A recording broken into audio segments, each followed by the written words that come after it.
आम्ही गेल्या काही दिवसांपासून प्रत्येक वॉर्ड ऑफिसवर 8-10 दिवसाच्या अंतराने ज्या नागरी समस्या जे नागरी प्रश्न आहे त्याच्यावर मोर्चे काढणं सुरू केलेलं आहे. मागच्या आठवड्यात हा मोर्चा बेलापूर विभाग अधिकारी यांच्यावर होता. त्यावेळी आम्ही ढोल वाजवले होते विभाग अधिकाऱ्यांचे.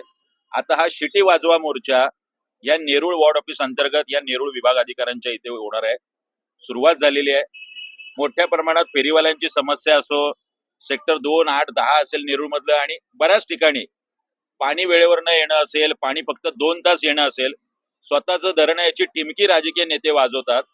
मात्र नवी मुंबईकरांना, नेरूळकरांना कुठल्याही पद्धतीचं 24 तास पाणी इथे उपलब्ध नाही. LIGच्या घरांना नोटिसा सुरू आहेत. 38% जास्त प्रॉपर्टी टॅक्स आकारू लागलेत आणि कुठल्याही पद्धतीने LIGची घरं नियमित होणार नाही. तर त्याच्या आडून क्लस्टर आणण्याचं काम इथल्या राजकीय नेत्यांचं चालू आहे. याला विरोध म्हणून मग तो रस्त्याचा विषय असेल, रस्त्यांचं डांबरीकरण नीट न झाल्याचा विषय असेल, त्याचं कॉन्क्रिटीकरण नीट न झाल्याचा विषय असेल, या सगळ्या समस्यांवर आज हा शिटी वाजवा मोर्चा आम्ही नेरूळ विभाग अधिकाऱ्यांवर काढला.